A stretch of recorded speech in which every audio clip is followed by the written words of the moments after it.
Have you ever found yourself caught in the middle of a conversation about the stock market, only to realize that you're not entirely sure about the difference between investing and trading? It's a common dilemma, and the terms are often used interchangeably. But are they really the same? Let's delve into this intriguing topic and find out. Is it better to be an investor or a trader? Number 1. Time horizon. The concept of time horizon is like the heartbeat of investing and trading, setting the rhythm for how you interact with the market. It's not just a matter of days, months, or years. It's about your goals, your risk tolerance, and your financial aspirations. The time horizon is the period during which you expect to hold an investment before needing the money back. Think about saving for retirement or accumulating wealth for your children's education. These are not goals you can achieve overnight. They require a disciplined approach, a well-thought-out plan, and most importantly, time.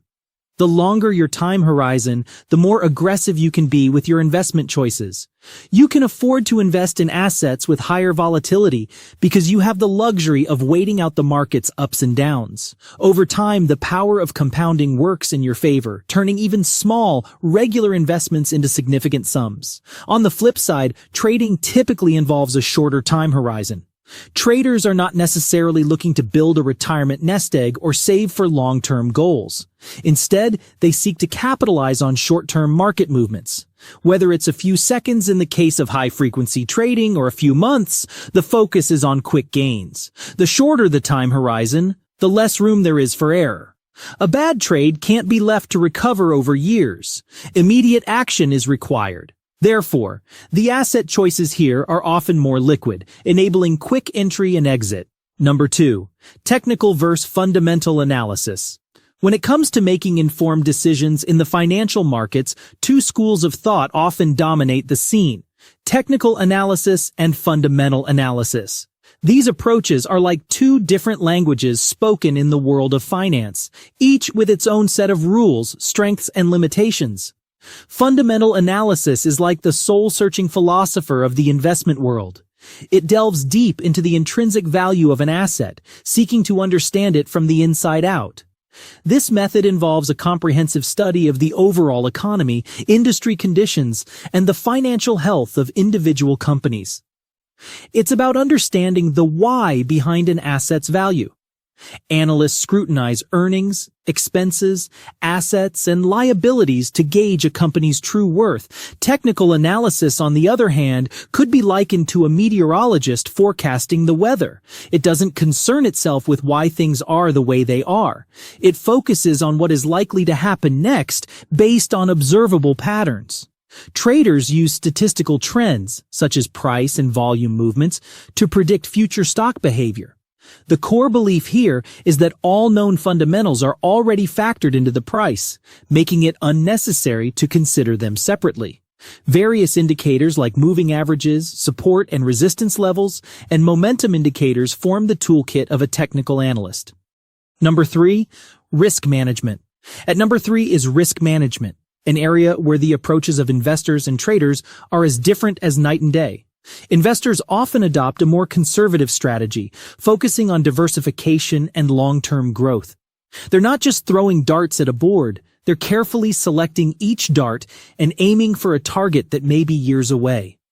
This involves a deep dive into a company's financials, understanding its debt structure, and even scrutinizing its corporate governance. The goal is to minimize the role of luck and to rely more on informed decisions. Traders, on the other hand, live in the moment.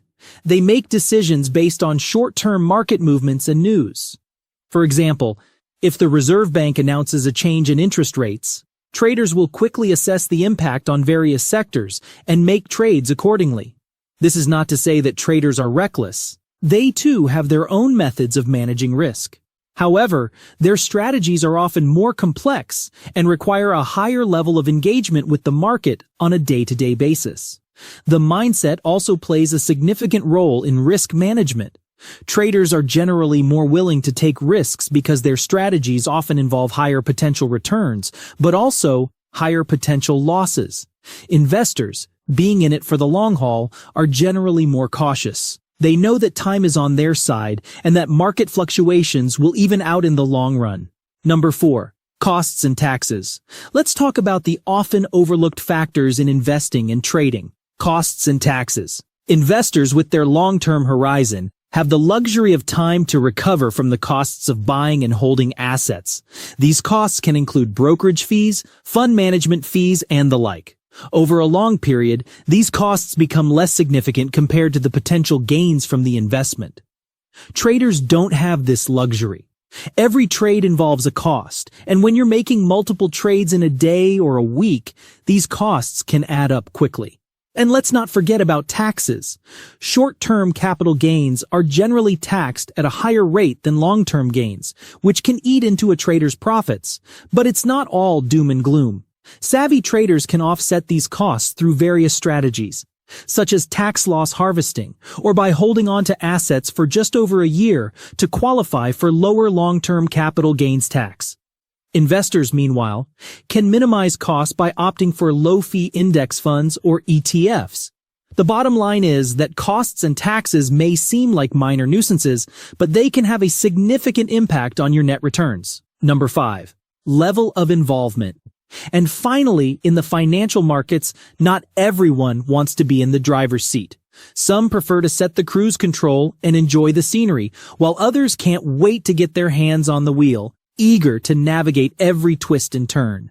This difference in approach is most evident when you compare the level of involvement required in trading versus investing. If you're an investor, especially a passive one, your interaction with the market might be similar to planting a garden.